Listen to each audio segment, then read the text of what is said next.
boa noite para você. Seja muito bem-vindo a mais uma edição do Trabalho e Renda. Empreender virou o sonho de muita gente. Autonomia, flexibilidade de horário, renda própria que pode ficar aumentada também. Mas será que empreender é realmente uma oportunidade ou tem riscos aí que a gente não sabe?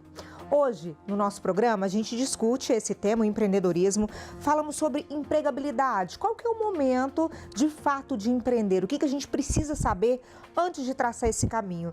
E você já sabe que pode participar conosco ao vivo. Já já eu te dou o nosso contato.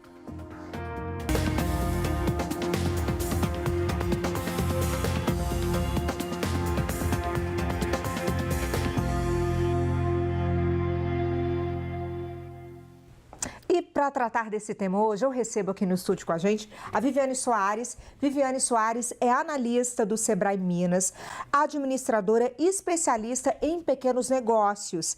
Atua há 27 anos no Sebrae, com experiência na elaboração de manuais para abertura de negócios, produção de conteúdo para MEIs e capacitação de empreendedores. Boa noite para você, Viviane, seja muito bem-vinda, tudo bem? Boa noite, obrigada pelo convite. Obrigada pela disponibilidade e nós recebemos também o Vitor Mendes. Vitor Mendes é especialista em gestão de pessoas, com ênfase em carreira, liderança e coaching. Atua como estrategista de carreiras e negócios. Trabalha com líderes, empreendedores, atletas de alta performance e profissionais em transição de carreira, ajudando aí na tomada de decisões estratégicas sobre trabalho e renda. Vitor, seja muito bem-vindo, boa noite para você. Muito obrigado, Érica, boa noite, Obrigado pelo convite, é um prazer imenso estar aqui com você. Prazer é nosso recebê-los, obrigada pela disponibilidade de vocês. Vocês viram, né? Esses vastos currículos é que vão nos ajudar hoje a entender melhor esse universo do empreendedorismo. E aí, você pode e deve participar com a gente. É só pegar o seu telefone, apontar para esse QR Code que aparece aí na sua tela, que eu fico com o telefone aqui na minha mão para receber a sua pergunta, a sua dúvida, o seu comentário e trazer aqui para os nossos convidados. Combinado? Viviane, vou começar com você. E quando a gente fala em empreender, vocês têm percebido aí, principalmente pela atuação no Sebrae, já está lá há 27 anos, né, Viviane? Sobre esse aumento de pessoas querendo entrar no empreendedorismo, querendo essa opção aí de carreira, de renda? Sim. A gente tem um estudo, inclusive, que mostra que ao longo dos anos, o sonho do brasileiro está ali entre os 3 primeiros sonhos do brasileiro, ser dono de uma empresa, ter um negócio. Então, a gente percebe que sim, as pessoas têm esse sonho, mas é preciso ter cuidado, Só o sonho por si só não leva ninguém a lugar nenhum. Exige um preparo, um conhecimento, estudo mesmo, para estar aí à frente de um negócio. E daqui a pouco o Viviane vai explicar para a gente qual que é esse passo a passo para quem deseja empreender. Se é o seu caso, fique atento ao programa de hoje e participe aqui com a gente. Vitor, e empreender também está muito atrelado ao que do trabalho formal ali da pessoa. É uma insatisfação com o horário rígido, depois da pandemia isso mudou muito, possibilidade da flexibilidade, renda extra. O que você avalia que está mais atrelado a essa mudança? E você que trabalha com transição de carreira também. Érica, a gente tem visto 2 cenários que são muito impactantes. Um, como a Viviane muito bem colocou, que é um sonho. Então, tem aqui a busca do sonho do próprio negócio, da independência, da flexibilidade de horário, da expectativa de ganhos ainda mais volumosos. Mas tem também a característica aí da insatisfação do trabalho. As garantias que a CLT hoje traz para o funcionário, o colaborador, elas vêm também atreladas de uma forte rigidez, de algum cumprimento de tarefas e ações que às vezes trazem um peso muito grande e corroboram aí para essa mudança e esse sonho do empreendedorismo. Por isso que precisa ser muito bem pensado, planejado, estudado para fazer essa mudança aí. Sim. E quando a gente pensa também em trabalhar por conta própria, Viviane, a gente não precisa necessariamente ser informal. Explica para a gente sobre a informalidade e a formalidade desse mercado.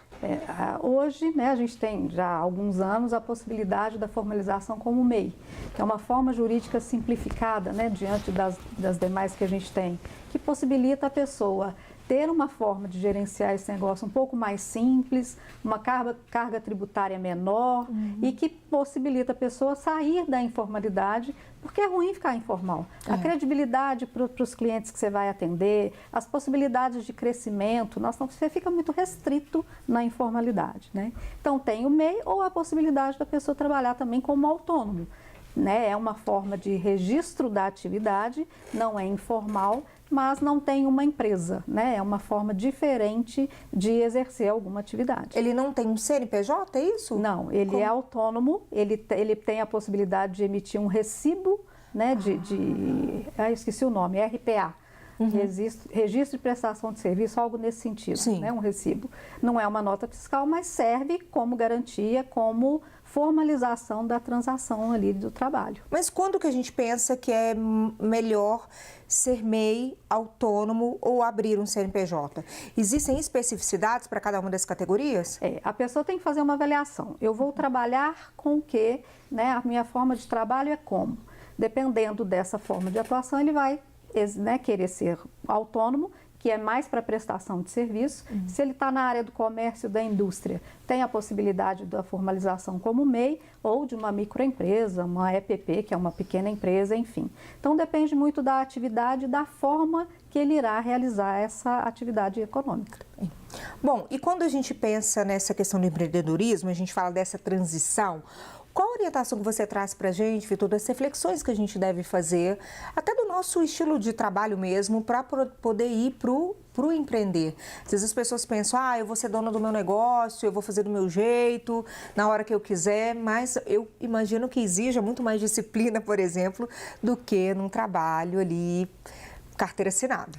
Sem dúvida, Érica, eu acho que você colocou muito bem, né? A disciplina, a autodisciplina, eu acho que é algo fundamental para quem busca empreender e conquistar resultados com empreender, porque é uma tomada de decisão impulsiva, algo sem um planejamento, ele pode trazer, né, ao invés de um sucesso, aquela realização do sonho, grandes frustrações.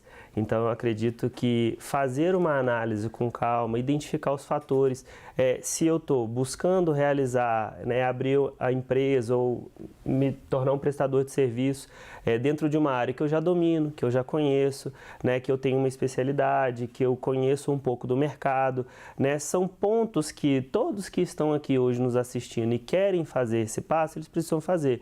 Conhecer o mercado, ter uma reserva financeira, né, porque os desafios financeiros, né, aqui a Viviane vai me deixar dar um dado errado, né, a gente tem uma vida útil muito curta dos pequenos negócios, justamente porque as pessoas não se prepararam financeiramente para essa transição.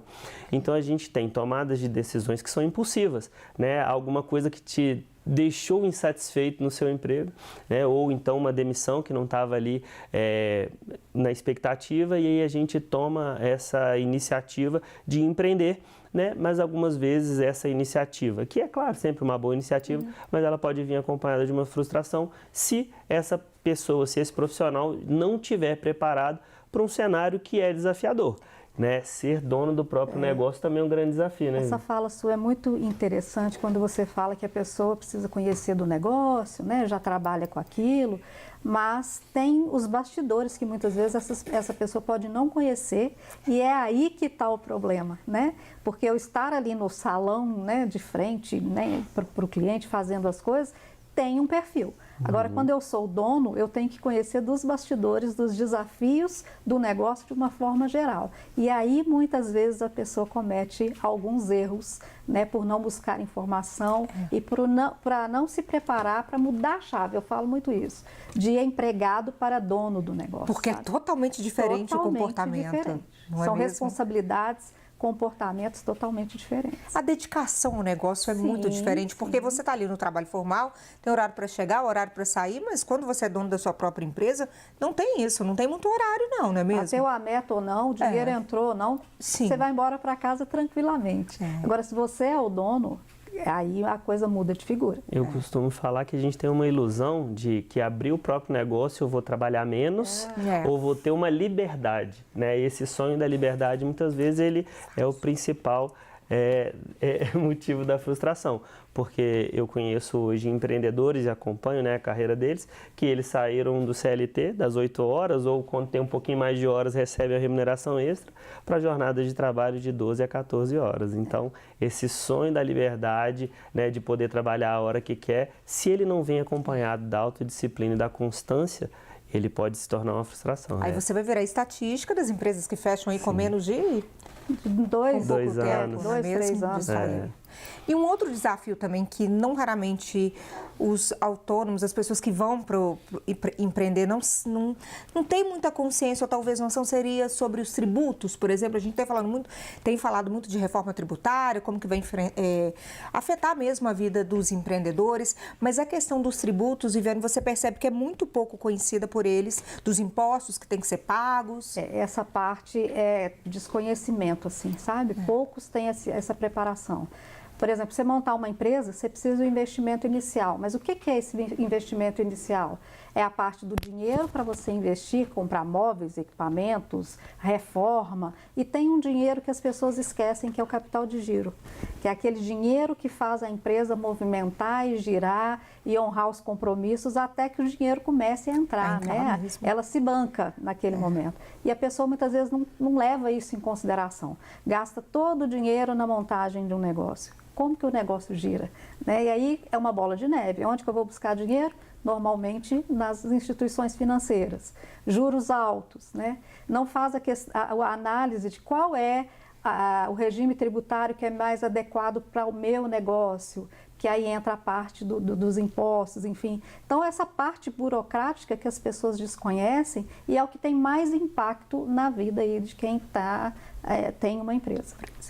Muito bem, inclusive, você está falando desses desafios aí, do que precisa ser sabido e as pessoas não sabem. Chegou a primeira participação aqui para a gente, uma pergunta. Tem algum curso, do Léo Vieira. Léo, obrigada pela sua participação aqui com a gente. Tem algum curso para quem quer empreender? Viviane, melhor pessoa para falar com a gente, está no Sebrae há tanto tempo. Léo Vieira. Léo Vieira, tem sim. O Sebrae está aí à sua disposição. A gente tem vários cursos, a gente tem muito material no nosso Sebrae Play, né, que é a nossa plataforma de conteúdo do Sebrae Minas, com várias trilhas, e-books, tem curso online, tem atendimento presencial que você pode procurar. Então, tem várias possibilidades de você se preparar para esse mundo aí empresarial. A gente pode dar o caminho do site do Sebrae, por exemplo, lá tem tudo, Viviane orientando? Tem, ele pode entrar via o site do Sebrae, que é sebraemg.com.br ou sebraeplay.com.br. Lá tem todas as informações para você, viu, Léo? Agora uma pergunta que chegou aqui para o Vitor. Boa noite, é do Renan Kifuri. Renan, obrigada pela sua participação. Pergunte ao Victor qual a sugestão nos dias atuais para uma empresa garantir a eficiência operacional e a saúde financeira a longo prazo. Muito obrigado, Renan. Renan é um querido amigo. E obrigado pela audiência aqui, né? Então, quando a gente olha, né, para saúde financeira e olha para um bom resultado das empresas, a gente vai automaticamente olhar para as pessoas, né? Eu acredito que grande parte dos resultados das empresas tem relacionamento com o desenvolvimento e o crescimento das pessoas que ali estão. E claro, né, ficar sempre atento às oportunidades e às mudanças do mercado, né? O cenário mudou. Independente do cenário do trabalho, da prestação de serviço, né, ele tem mudado e se adequar a essas mudanças é algo fundamental também para que a gente possa garantir a saúde física, mental, intelectual do nosso funcionário, mas também a saúde financeira do nosso negócio. Então, a adaptabilidade, eu acho que hoje é algo fundamental, tanto para as pessoas quanto para as empresas. Adaptabilidade, quando a gente fala, a gente inclui aí o conhecimento sobre a tecnologia, a inteligência artificial hoje nos negócios, que tem sido assim tão importante para automatizar alguns processos. Sem dúvida, Érica. Eu acho que hoje o conhecimento da tecnologia, né, inteligência artificial, chegou para dominar uma grande parte de tudo aquilo que é operacionalizável dentro das empresas, mas eu acho que também é fundamental que a gente possa cuidar e olhar com atenção para aquilo que não é artificial, para aquilo que é humano, que eu acredito que são, né, que é o verdadeiro valor e a verdadeira riqueza das empresas está nesse capital humano que a inteligência artificial não vai conseguir substituir ainda. Não mesmo. Quer complementar, Viviane? Não, que a gente estava conversando esses dias lá no Sebrae sobre isso, né? Que havia um medo, e há muitas vezes, da inteligência artificial tomar o nosso lugar, né? Que a gente vai ficar sem emprego por causa da inteligência artificial. E não é isso, né? É a pessoa conhecer, saber utilizar, mas se comportar como ser humano, que é cuidar das relações, que é ter cuidado com o outro, que é essa questão da emoção que está envolvida ali nos relacionamentos. Isso uma máquina nunca vai conseguir reproduzir. É aí que a gente coloca o nosso senso crítico, né? E tudo que o ser humano é capaz de fazer, né? São coisas complementares, né? A gente não pode ficar com medo da máquina, mas também não pode ignorar a máquina, né? Os relacionamentos, quem faz somos nós. Somos nós. Somos nós que fazemos os relacionamentos. Pergunta aqui que chegou também do Gustavo. Gustavo, obrigada pela participação. Como buscar informação sobre profissional autônomo em BH? Quais são as taxas para trabalhar como engenheiro autônomo? Você pode nos ajudar, Viviane, dar um caminho aqui para o Gustavo? Ele quer saber sobre as taxas para trabalhar como engenheiro autônomo, onde que esse profissional busca informação aqui em BH? O Sebrae? O Sebrae tem a parte de montar a empresa e gestão, mas ele pode procurar ajuda também no Conselho, né, de Engenharia, no CREA, que tem várias orientações para essa pessoa, e um contador especializado nessa área de engenharia, porque vai saber quais são os impostos que são pagos, né, onde precisa fazer o registro. O contador dá toda essa orientação também para ele. Tudo bem, fica a orientação aí para você então. Bom, e sobre perfil, Victor, existem perfis de profissionais que se adaptam mais ao trabalho autônomo, à abertura da empresa? Existe esse tipo de profissional? Ah, Érica, um profissional dessa forma se adaptaria melhor? Érica, bem interessante essa pergunta, né? E a gente tem visto aí uma popularização, um incentivo do empreendedorismo, né? Dessa abertura do seu negócio, mas eu costumo falar que a gente precisa ter cuidado, né? Você tem que se conhecer, tem que observar o seu perfil, né? A sua atuação e a sua zona de segurança mesmo, para que você possa tomar uma decisão tão importante, né? Eu acredito que um perfil que ele lida melhor com o risco, com a incerteza, né? Que ele tem já essa característica de uma autonomia, de uma autodisciplina, ele tem uma maior tendência a dar certo ou continuar por mais tempo no empreendedorismo. Ao passo que aquelas pessoas que têm uma característica de precisarem de uma segurança, de uma estabilidade, aquele dinheiro certinho todo dia 5, conhecendo, né? Se conhecendo, você vai verificar que talvez os altos e baixos da vida do empreendedor, eles podem trazer aí déficits, né? Físicos, mentais, psicológicos aí para o seu dia a dia, né? Então a gente tem aí visto, né, pessoas que ele tem um perfil, uma necessidade maior de segurança empreendendo e aí depois sofrendo com esses, né, altos e baixos que a vida do empreendedor é. Porque tem zero segurança, né? Zero segurança. Zero. E aí entra o Sebrae, né? Porque a gente tem como ajudar a desenvolver as características empreendedoras. Então, a gente tem o Empretec, que é uma... Fala um pouquinho do Empretec pra gente. O Empretec é maravilhoso. Empretec, todo mundo que faz fica apaixonado. Fica. Diz que tem vida antes e depois do Empretec. O Empretec é uma metodologia, né, que é da ONU, e o Sebrae do Brasil tem autorização para usar, aplicar essa metodologia, e é um programa de desenvolvimento das características empreendedoras. Então, as pessoas vão simular ali situações que vai obrigá-las a lidar com essas características e enfim. Algumas ele vai desenvolver, né? Outras ele não vai desenvolver, mas ele sabe reconhecer que elas existem, que ele não dá conta e quem pode ajudá-lo, né? Então, ele vai trabalhar esse lado empreendedor e que vai ajudá-lo até a tomar essa decisão com mais firmeza, com mais segurança. Mas o Empretec é maravilhoso. Busquem informação lá no site do Sebrae também para vocês conhecerem. Mas é um deles, não é mesmo? Um deles. Ele existiu o Empretec, né? E agora ele foi dividido, mais direcionado, que é o Empretec Rural, o Empretec para startups e tem o outro que eu não vou me lembrar agora, que ajuda, né, que está mais direcionado com a metodologia mais adaptada para perfis diferenciados. São 4 modalidades do Empretec que tem disponível hoje. Que é um bom caminho para a pessoa começar, para a pessoa entender esse perfil e como ela começa nessa jornada. O Empretec precisa de uma seleção, porque a pessoa precisa estar no momento para fazer o Empretec. Então, ele passa por uma entrevista, né, para ver se ele atende às condições. Ah, mas que pena, mas então eu preciso, como é que eu faço? No site do Sebrae tem outros materiais que a gente fala das características empreendedoras, que não é o Empretec, mas a pessoa vai ali, né, já conhecendo, já estudando um pouquinho, para quando ele estiver preparado para absorver realmente, né, porque é um trabalho de desenvolvimento de características emocional. Então, depende muito da pessoa estar bem naquele momento, né, para tomar algumas decisões. Então, talvez o Empretec não esteja nesse momento, mas outras informações estão nos sites do Sebrae para ajudar também. Bom, e só para reforçar aqui, o Sebrae tem programas que são pagos, outros gratuitos, Sim, não é mesmo? exatamente. O Empretec tem um investimento, tem um custo. Tem um investimento, não é tão baratinho assim, ele tem um valor considerável, mas que vale totalmente a pena, né? Mas tem outros passos que a pessoa pode fazer antes, se ela não tiver no momento adequado ou com o recurso disponível no momento para fazê-lo. E gratuitamente, inclusive o Sebrae tem mentorias gratuitas para poder ajudar o empreendedor, tá certo? Tá certíssimo, temos sim. Você queria complementar alguma coisa, Vi? Eu acho que é uma dica super valiosa, Érica, para quem está ainda buscando, né, entender se é o momento ou não.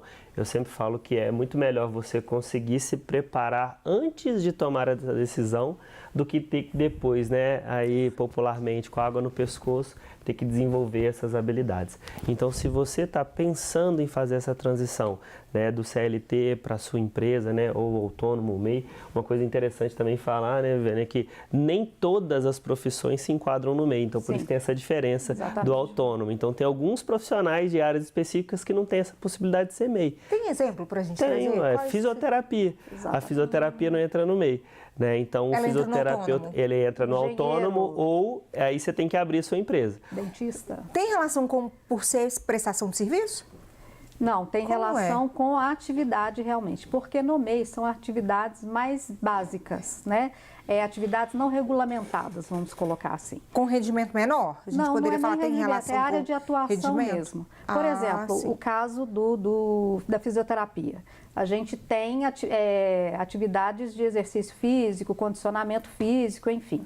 Mas fisioterapia não tem, porque é uma atividade regulamentada que as características do MEI não dão conta, né, de tudo que essa atividade necessita. Né? Então, aí ele poderia ser um profissional autônomo. Ou abrir uma microempresa, algo nesse sentido. Ah, sim. Que aí é outra modalidade. Outra modalidade. Tem uma pergunta aqui que tem tudo a ver com o que a gente está dizendo, do Saulo Menezes de Betim. Boa noite. Programa maravilhoso. Saulo, obrigada pela sua participação aqui conosco. Qual o cuidado que os MEIs devem ter com os pagamentos mensais? Serão taxas que ele está dizendo? O MEI ele tem um limite de faturamento de 81 mil. Né? Então, ele durante o período que ele estiver aberto, por exemplo, de janeiro a dezembro, ele pode faturar 81 mil. Se ele fez a formalização dele em julho, por exemplo, ele não vai faturar 81 mil. É um valor proporcional de abertura de julho a dezembro. Então, ele precisa ficar atento a isso na questão do faturamento. E mensalmente, ele paga uma guia, onde essa guia contempla 5%, né, do INSS, do salário mínimo para o INSS, e dependendo da atividade dele, ele vai pagar R$ 5,00 de ISS, os prestadores de serviço, ou R$ 1,00 de ICMS, que são indústrias e comércio. Muito bem. Te orientando aí sobre a questão do MEI, mas lembrando que informações mais profundas pode procurar no Sebrae depois também. Bom, vamos ver casos reais aqui de quem está nesse mercado, decide empreender, ser autônomo. A gente vai ver agora a história de dois profissionais que são videomakers. Eles vão contar pra gente o que os levou aí para esse trabalho por conta própria. Eu sou videomaker, trabalho nessa área desde 2019. Durante esse processo, eu fiquei 3 anos em uma produtora e desde o meio de 2024 eu trabalho de forma autônoma. Por que eu escolhi trabalhar de forma autônoma? Bom, o que eu buscava na minha profissão era mais liberdade em questão de horários, para eu montar a agenda da forma que eu achar melhor, conseguir fazer outros afazeres também da minha rotina e basicamente o principal motivo foi isso. Bom, falar do meu dia a dia de trabalho é um pouco complicado, né? Minha rotina é muito variada. depende do número de gravações que eu tenho na semana, dos vídeos que eu tenho que editar ao longo do dia também. Então é uma coisa muito incerta, né? Na minha área, o mercado de trabalho para uma pessoa autônoma funciona principalmente por serviços de freelancer, seja por uma produtora ou para outro cinegrafista que necessita do seu serviço. E também os clientes próprios, que me contratam de acordo com a demanda que eles necessitam.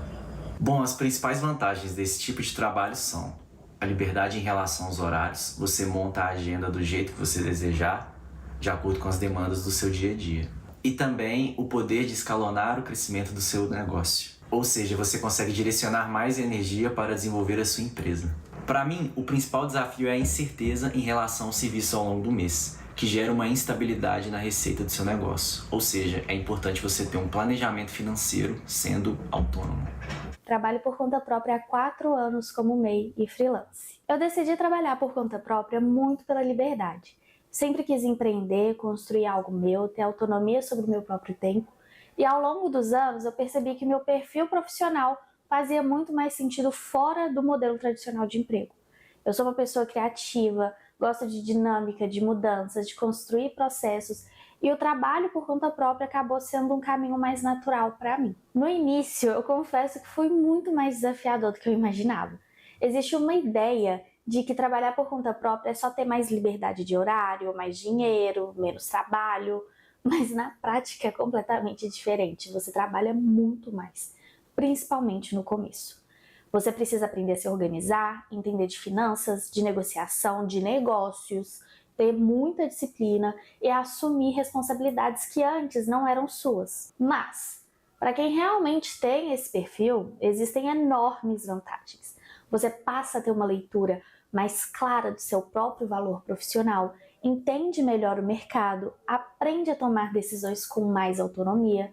E para mim, inclusive, uma das maiores vantagens é a possibilidade de eu direcionar minha própria carreira. Eu consigo escolher projetos que fazem sentido com o meu posicionamento, consigo recusar trabalhos que não estão alinhados comigo e com o que eu acredito, e eu consigo construir uma trajetória coerente com quem eu sou.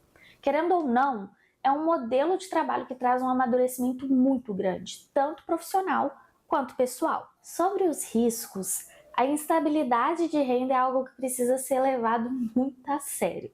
Tem meses que são muito bons e outros que são mais difíceis. E isso varia de negócio para negócio, de nicho para nicho. Aprender a lidar com isso faz parte de todo o processo. E a falta dos benefícios trabalhistas também pesa bastante. Então, é extremamente necessário se formalizar, fazer tudo certinho, guardar uma reserva financeira e principalmente pensar no futuro. Hoje eu posso dizer com muita segurança que eu não trocaria o trabalho por conta própria por um outro modelo.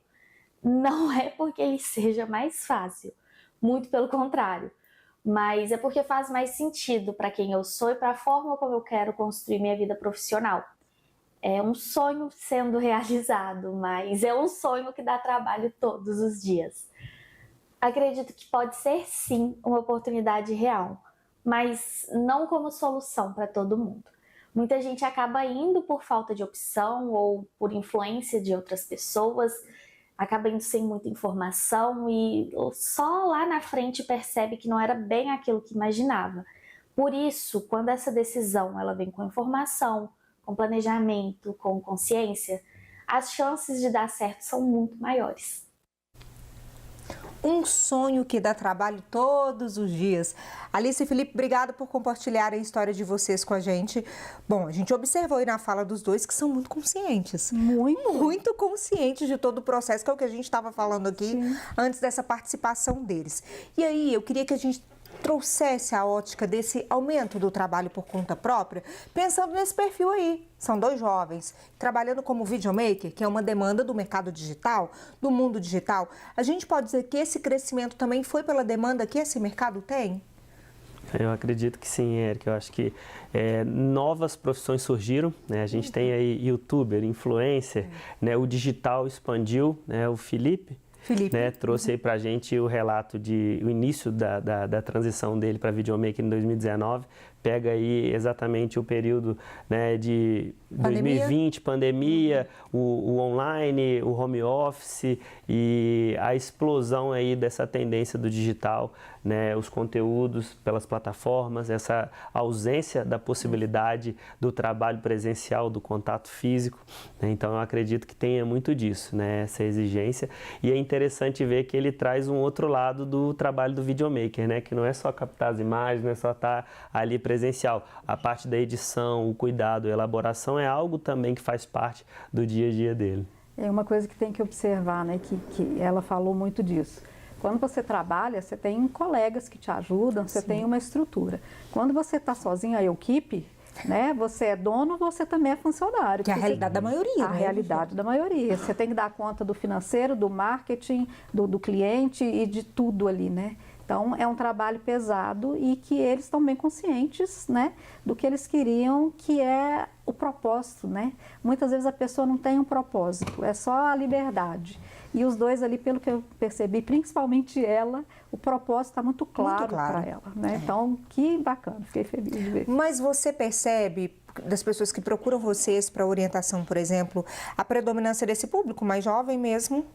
Parece que esses meninos estão querendo trabalhar com carteira assinada, mas não. A gente tem muitos jovens querendo empreender, mas se a gente olhar a realidade do Sebrae, o público que mais procura o Sebrae hoje, a gente está aí na faixa dos 30, 40 e poucos anos, que estão montando negócio, que estão à frente de negócios aí.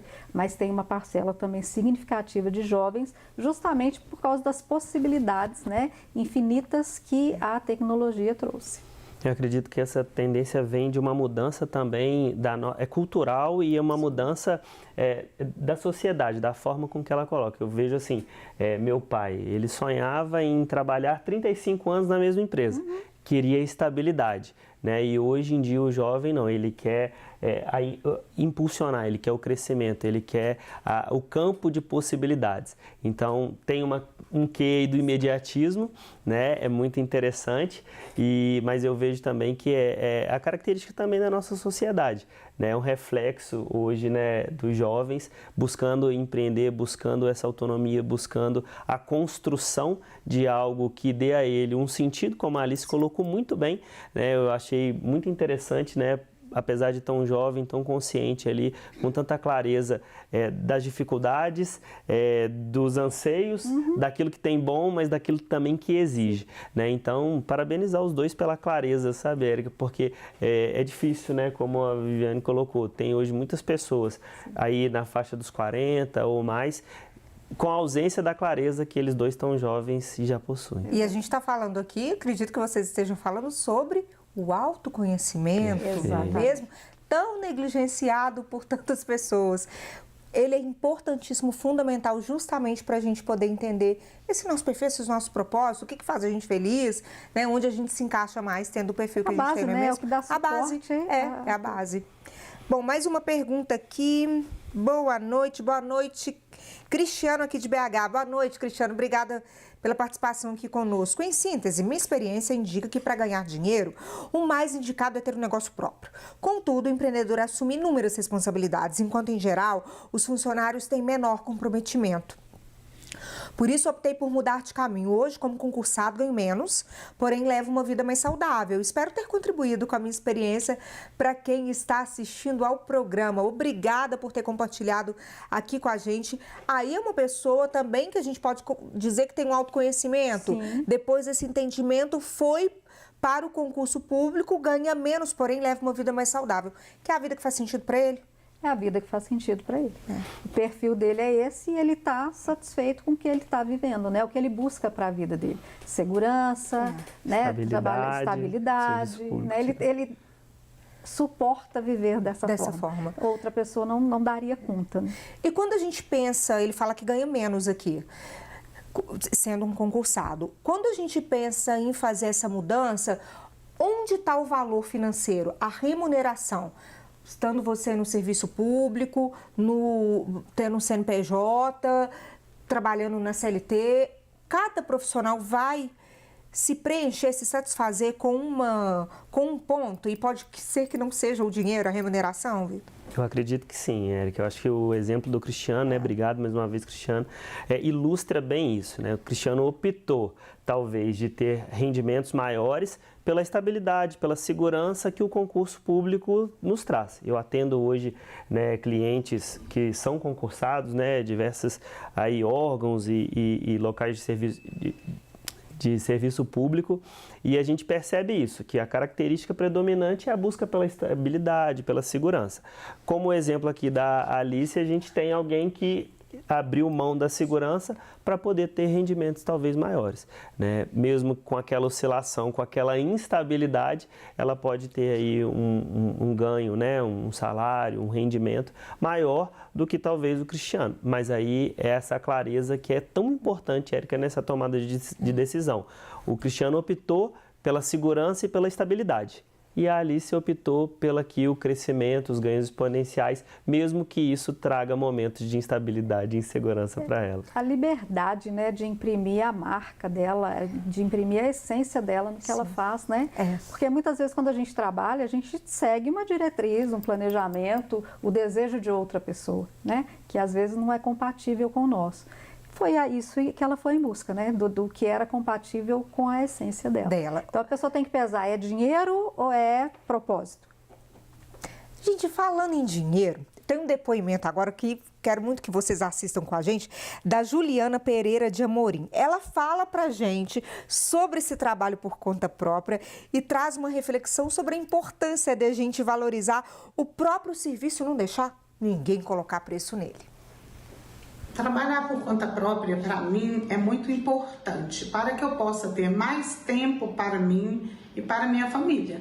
As vantagens desse modelo do meu trabalho é porque eu tenho uma renda compatível com o mercado e eu tenho flexibilidade na escolha dos meus dias, dos meus horários. As maiores dificuldades é que ainda existe a questão de muitos clientes pensarem que a diarista ou a faxineira ou a personal clean tenha que trabalhar de acordo com o valor que eles querem colocar.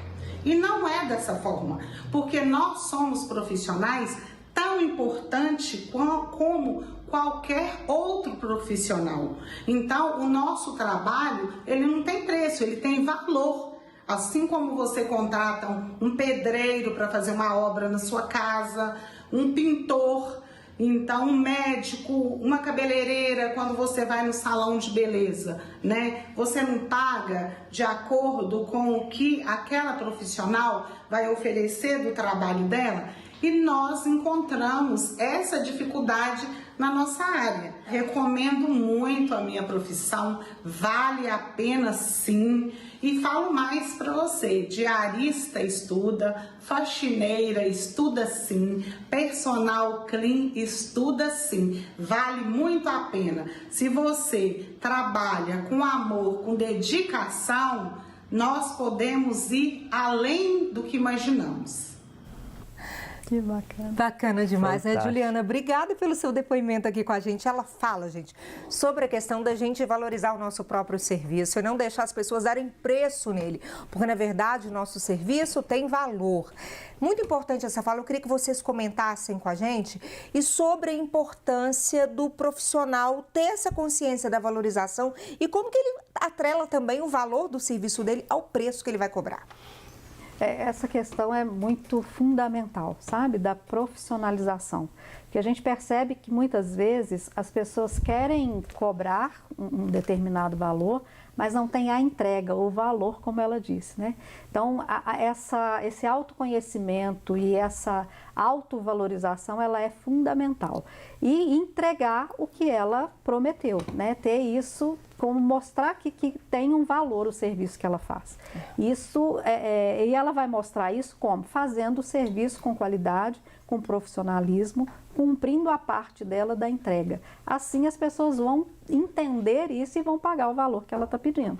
Porque realmente ela é uma empresa, né? Ela está formalizada como uma empresa. E uma empresa é que decide o que ele quer cobrar pelo valor dele. Exatamente, a Linda falou o seguinte sobre os estudos, né? Que a gente estuda, a gente faz isso, faz aquilo. Maravilhoso. Importantíssimo o profissional estar nessa constância, empreendendo ou estando ali na CLT, não é mesmo, Vitor? Perfeito. É o caso da Juliana, quero até parabenizá-la, né, pelo posicionamento. Acho muito importante, né, a forma como você se posiciona. Né? Ela colocou a diarista, a faxineira, mas ela é o quê? Personal clean. Achei super incrível ali a denominação do trabalho e isso traz um posicionamento de excelência. Então, essa evolução constante, né? Esse desenvolvimento contínuo constante pelo estudo, pelo conhecimento da sua área, pelo conhecimento de mercado, né? Então, fazer essas pesquisas, estar em constante evolução é algo fundamental para que ela obtenha também sucesso e para que ela se reconheça como um sucesso, Érica. Porque a gente tem aí pessoas de diversas áreas que são profissionais de excelência, são bons, mas elas não se reconhecem assim. Exatamente. Isso é fundamental, ela se reconhecer como profissional. Não é um quebra-galho, né? Eu faço faxina como quebra-galho? Não. Na minha profissão. É minha profissão e eu entrego resultado. Maravilhoso. Muito bom, gostei demais da fala dela. Mais uma participação com a gente aqui. Boa noite, parabéns pelo programa, Dirceu de Ibirité. Dirceu, muito obrigada pela participação aqui conosco. A minha pergunta é sobre quem tem MEI, tem garantia dos benefícios do INSS?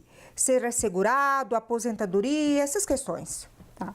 Quem se formaliza como MEI tem sim direito a benefícios, né? Que é o salário maternidade para as mulheres, aposentadoria por idade, tem a questão do auxílio doença, se precisar, a família também tem direito, né? O auxílio reclusão ou a pensão por morte. Então, pagando esse boleto mensal, a pessoa já está acobertada para ter esses direitos previdenciários, sim. Muito bem, respondida a pergunta. Mensagem aqui da Cláudia da Sala Mineira de Guaranésia. Manda um beijo para Vivi, arrasa no Sebrae. Tá mandado um beijo aqui para Vivi. Beijo, Cláudia. Mais uma pergunta aqui para o Vitor. Vitor, qual a sua impressão como expert sobre o trabalho por home office, híbrido ou presencial? Pergunta do Matheus Xavier, lembrando que a gente discutiu essas modalidades aqui na nossa última edição do Trabalho e Renda, que está disponível para você no nosso canal no YouTube. Vitor vai responder essa pergunta para a gente no canal da Rede Minas, YouTube Jornalismo Rede Minas, a gente vai colocar aí na tela para você. O Vitor vai responder essa pergunta, mas lá a gente só falou desse tema, combinado? Obrigada, Matheus, pela participação. Vitor, com você. Bom, então, Érica, é bem interessante hoje, né, como foi o tema de um encontro aqui recente, hoje tem se discutido sobre a capacidade da entrega e geração de resultados do home office, do trabalho híbrido e algumas empresas estão optando por retomar ao 100% presencial. Algumas linhas de estudo, de pesquisa, da qual eu tenho a honra de fazer parte, a gente tem percebido que o distanciamento para algumas áreas, essa relação interpessoal, a co-construção dos trabalhos no espaço físico é importante. Mas tem outras áreas, por exemplo, a área de tecnologia, onde o trabalho remoto funciona, então eu acho que o trabalho híbrido ele te traz diversos benefícios. A ausência de deslocamento, eu me lembro de quando atuei como assessor administrativo na PUC Minas. Eu moro em Lagoa Santa, eram 2 horas para ir, 2 horas para voltar. 4 horas de deslocamento impactava diretamente na minha qualidade de vida. Tempo de qualidade com os filhos, com a família. Então, o home office ele traz vantagens. Agora, é importante que a gente tenha esse equilíbrio, sabe, Érica e Matheus, de entender o que é bom para o colaborador, mas também o que é fundamental para a construção de resultados da empresa. Então, eu hoje sou uma pessoa que, sempre que possível, eu incentivo esse trabalho híbrido, para a gente ter o melhor dos dois mundos, a facilidade do home office, mas também essa construção de relacionamentos que tem um valor fundamental para os resultados da empresa. Exatamente. Quer falar sobre o home office também? Não, já está dito. Bom, agora a gente tem mais um comentário aqui. Boa noite, do Mário Soares de Contagem. Obrigada pela participação, Mário. Gostei muito da postura da Juliana. A diarista que vai na minha casa pede dinheiro emprestado. Eu adianto e ela leva dias para fazer o serviço. Inventa desculpas, situações e não cumpre o dever. Isso desvaloriza o próprio trabalho dela. Mário, obrigado pelo seu comentário aqui. E aí me dá margem para trazer uma outra questão, uma outra pergunta com esse depoimento aqui do Mário sobre a relação com o funcionário. Tem um limite essa relação? Porque ele disse aqui que empresta dinheiro para ela. Tem um limite essa relação, Vitor? Deve-se ter, Érica. É muito importante que a gente tenha, né, essa construção de relacionamento, mas também com limites bem determinados, bem definidos, né? Eu acho que o seu colaborador, né, essa relação, ela tem que ser construída com base no profissionalismo, na confiança, no respeito, né? Agora, os limites também são importantes, né? Porque aí, como o nosso querido Mário nos trouxe aí o exemplo, a gente consegue ver uma diferença de postura da colaboradora dele para a Juliana, né? Já que ela pega o adiantamento, demora, aí a gente está vendo aqui ele fazendo queixas a uma postura, a um comportamento, porque às vezes a faxina dela é muito boa, talvez ela não tivesse lá se não fosse, mas a postura para além daquilo que você entrega também é fundamental. E aí, ter limites nesse relacionamento, ter algo que é bem construído com base no respeito, no profissionalismo, eu acho que é fundamental em todas as áreas, Érica. E a gente pensa que é inadequado, tanto a postura dela de pedir quanto dele de emprestar. Os dois estão aí errados nessa situação? Os dois estão errados. Aí, isso Mário. se aplica muito também se a gente olhar para dentro da empresa. Muitas vezes, donos e donas de microempresas, eles contratam a pessoa, mas não tem as regras, né? Não tem a política da empresa do que pode e o que não pode, do que é aceitável e o que não é. Aí muitas vezes o funcionário não cumpre aquilo que está só na cabeça da pessoa, funcionário é ruim, funcionário fez errado, funcionário não tem bom senso, mas aonde está escrito isso? Em que momento essas normas foram combinadas? Isso também vale para as empresas, né? Tanto para os trabalhos que são prestados, né, no ambiente doméstico, quanto para as empresas, né? O combinado não sai caro. Não sai caro. Independentemente do tamanho da empresa, se é aí dentro da sua casa. É isso aí. É mesmo? Mais uma pergunta da Simone Chagas, do bairro Santa Teresa, em BH. Obrigada pela pergunta, Simone. Esse programa é excelente e informativo. Parabéns, Érica e participantes. Obrigada pela gentileza. A minha dúvida é na organização da minha rotina. Comecei como MEI faz pouco tempo e eu não tenho tempo para descansar. Como organizar isso? Eu quero férias também, mesmo estando no começo da carreira. Essa questão de gestão do tempo já foi tema de palestra minha na Feira do Empreendedor, porque a gestão do tempo é um problema seríssimo nesse mundo, de uma forma geral, e para quem trabalha sozinho, né? E aí a dica é avaliar o que você está fazendo durante o dia. O que você está fazendo realmente é em benefício do seu negócio? Está gerando valor isso que você está fazendo? Ou rotina, já virou hábito e você vai seguindo, né, essa rotina? Na correria. Então, na correria. Então, é sentar e avaliar o que precisa ser feito para eu ter o resultado que eu preciso ter. E aí você se organizar para realizar essas tarefas. Muitas vezes você pode dispensá-las, elas não são necessárias. Muitas vezes você pode pedir que outra pessoa faça para você, ou você investir seu tempo no que realmente dá resultado para você. Essa organização, essa análise, ela é fundamental. Bom, eu fiquei me perguntando aqui agora, pensando aqui agora com essa questão que ele trouxe para a gente, sobre o tanto que parece que a gente tem vivido em tempos em que é muito enaltecido e valorizado essa questão de que eu não tenho tempo para nada. Nossa, meu dia não dá, eu trabalho o dia inteiro. E às vezes as pessoas falam isso com muito orgulho. Eu não tenho tempo para nada, eu trabalho muito, é muito orgulho. E com orgulho daquela rotina que não raramente a gente está vendo aí pelos números e dados mostrando o quanto essa rotina é adoecedora. Está faltando um limite para o trabalhador hoje, aí, independentemente de trabalhar dentro de uma empresa, ter a própria empresa. O que vocês têm percebido? Eu tenho visto isso, né, vivenciado e acompanhado diversos profissionais que têm isso. A gente fala hoje do burnout, hoje tem uma outra tendência que é o burnout, que é um tédio, né, das atividades repetitivas e monótonas dentro da empresa, mas o burnout, ele é algo que precisa ser observado E aí, de novo, né, Érica, parabéns pelas temáticas que vocês trazem. Eu assisti o programa sobre NR1, né, a NR1 vem trazendo aí, né, esse mapeamento dos riscos e é muito importante que a gente fale da saúde mental do profissional, né, porque, como você bem colocou, se vangloriar pelo excesso do trabalho, pelas jornadas exaustivas, pelo tempo que você utiliza, foi algo que trouxe uma conotação muito errada, porque eu acredito que você se torna mais produtivo quando você entrega aquela mesma tarefa em menor tempo. Então, trabalhar mais para mim e dentro da minha empresa e dentro dos meus mentorados é sinal de pouca produtividade. Então, quanto mais eu estou trabalhando, menos eu estou produzindo, porque eu posso trazer pessoas para dentro daquela atividade, eu posso trazer parceiros, eu posso colocar tecnologia, né? A gente tem uma tríade que é pessoas mais processos mais tecnologia igual resultado. Então isso é para você reduzir o tempo de trabalho e otimizar os resultados que você traz.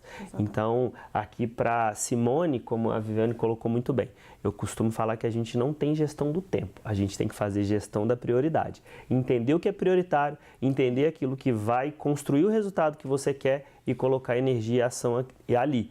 Não dedicar todo o tempo, porque você precisa ter tempo para o seu trabalho, mas ter tempo para a sua saúde, ter tempo para a sua família, ter tempo para os seus hobbies, porque senão você constrói um castelo onde você fica preso lá nele. Exatamente.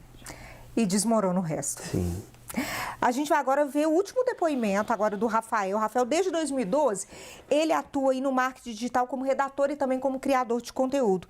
Ele fez a transição do emprego formal para o trabalho por conta própria aos poucos, com muita consciência. Vamos acompanhar.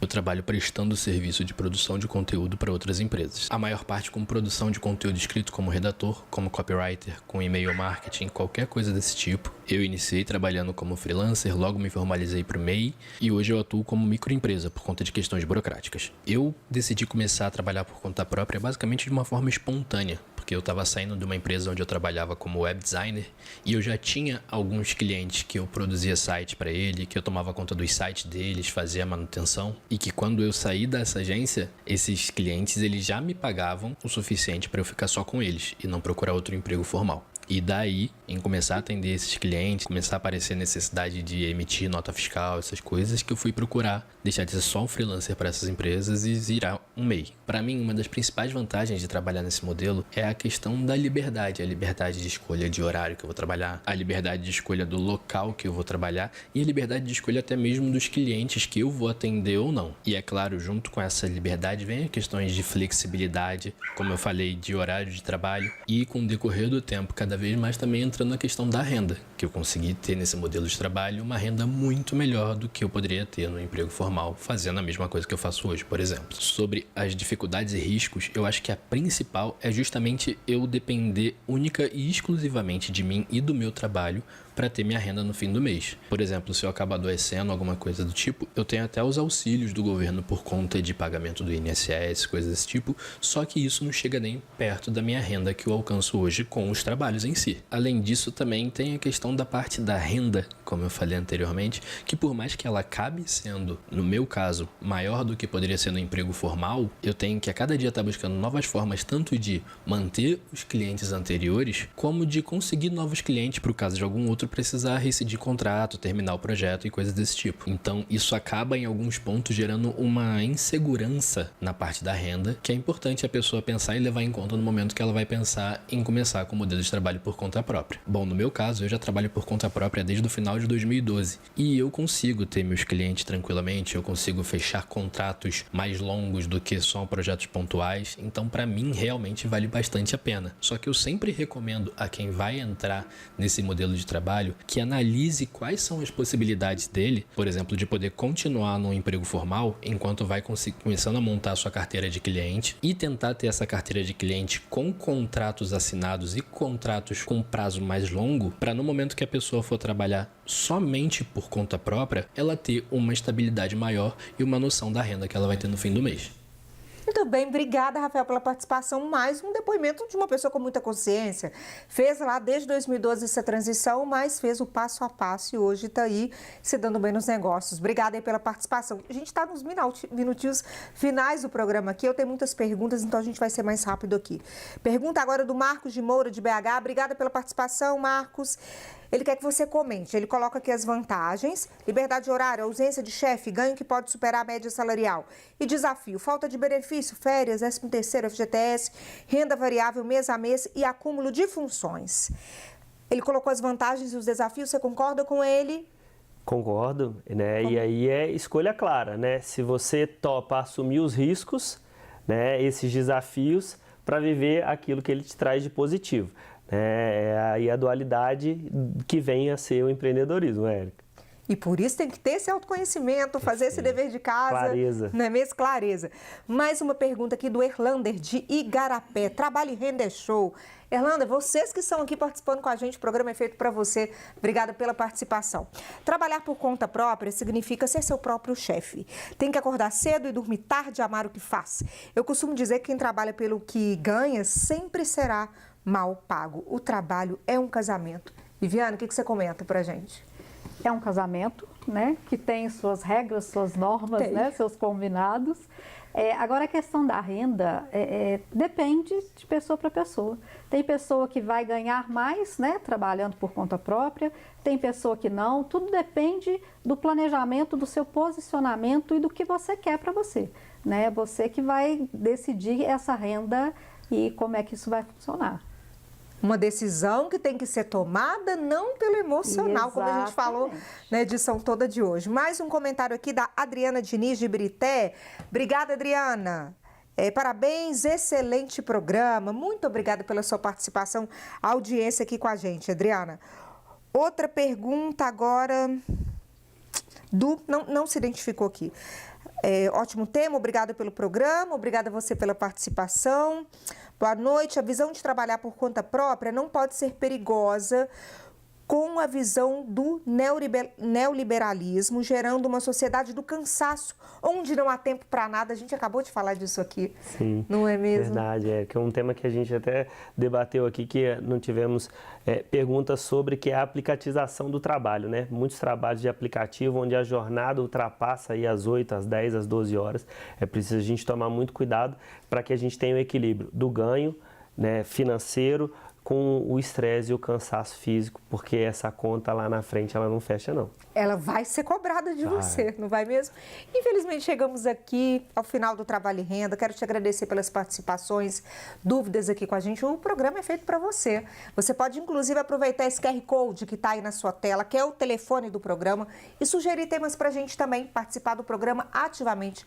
O que você gostaria de ver discutido aqui no Trabalho e Renda? Só apontar o seu celular para esse QR Code que você pode enviar a sua sugestão aqui para a gente. Muito obrigada pela participação. Vitor, obrigada pela disponibilidade, está aqui com a gente. Viviane, Sebrae sempre muito parceiro nosso. Muito obrigada. Eu que agradeço. Que agradeço, Érica. Obrigado mais uma vez e parabéns pelo sucesso dos programas. Obrigada. Boa noite para vocês. Boa noite para você também. Quarta que vem estamos de volta, 7h30 da noite, ao vivo. Tchau, tchau.